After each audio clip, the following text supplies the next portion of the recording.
El urbanismo en las ciudades tiene antecedentes que datan de miles de años atrás. En este video haremos un breve recorrido por la evolución de ello a lo largo de la historia. Se explicarán brevemente las principales características urbanas del periodo neolítico y el fenómeno urbano de las primeras civilizaciones, las ciudades clásicas como son Grecia y Roma, la ciudad medieval, el urbanismo renacentista y barroco y, para terminar, la ciudad colonial americana.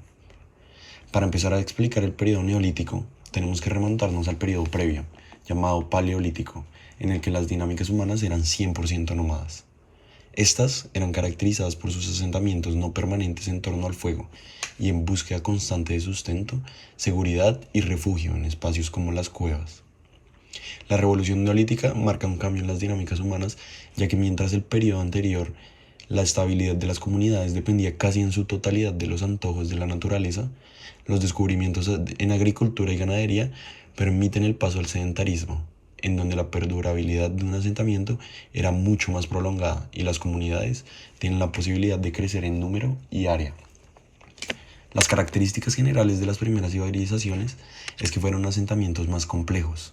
En ellas surgió la invención de la escritura y con ello comienza, a diferencia de la prehistoria, la civilización y la historia escrita. Esto era favorecido a su vez por el desarrollo de tecnologías agrícolas, de la mano del prerequisito del clima favorable y el suelo fértil.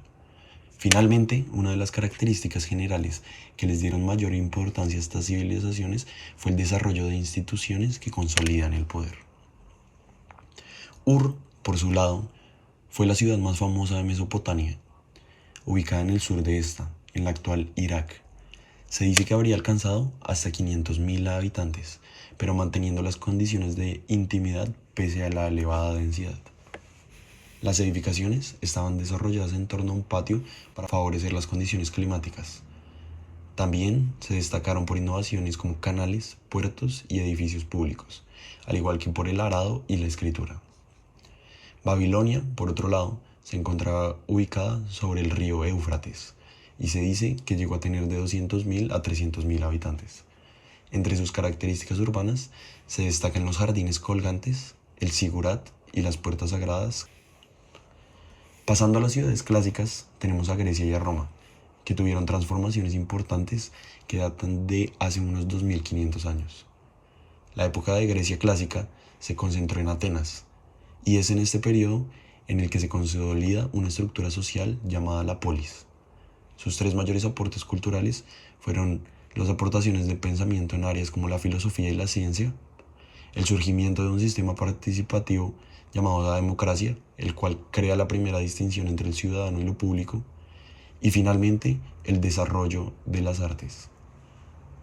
Urbanísticamente innovaron en el concepto de ágora, que era básicamente el espacio público, al entenderlo como concepto de convivencia y encuentro de ciudadanos, separado de los edificios institucionales. También denotaron la diferencia entre lo sagrado apartado de lo profano, al situar la Acrópolis, un edificio a partir del cual surgió la ciudad, en la cima de una meseta, y darle como significado el de la ciudad de los dioses.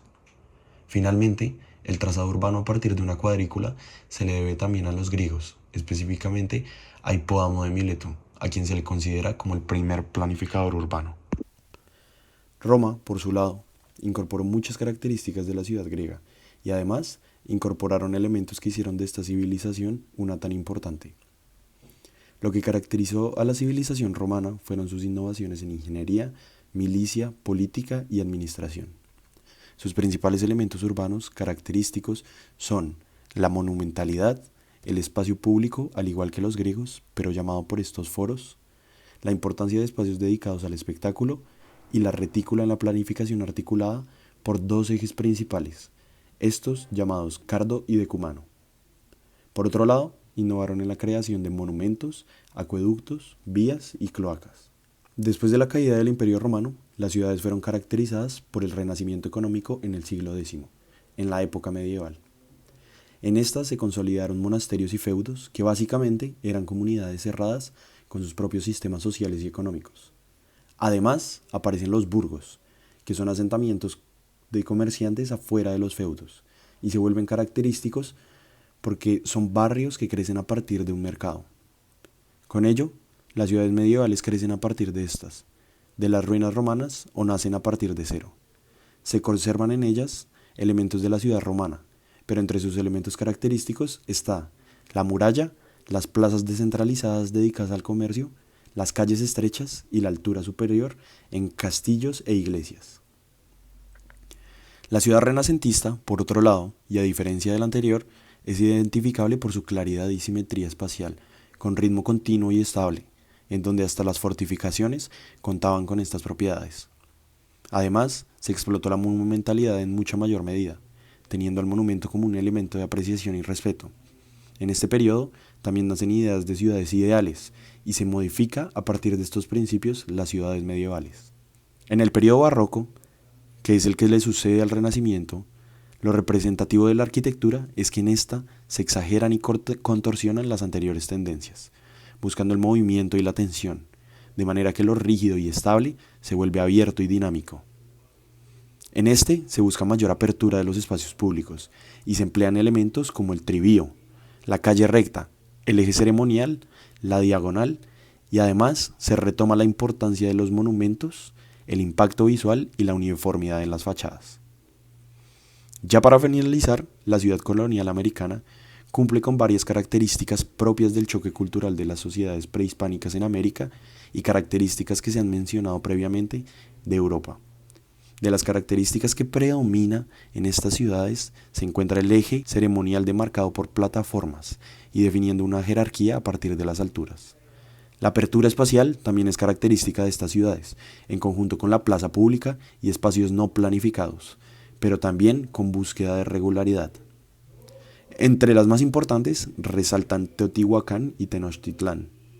A pesar de que estas características urbanas eran usadas por costumbre, se regularon debido a su obligatoriedad en las leyes de Indias, en donde se establecían características como proporciones de las plazas o de los lotes, la ubicación del templo, entre otros.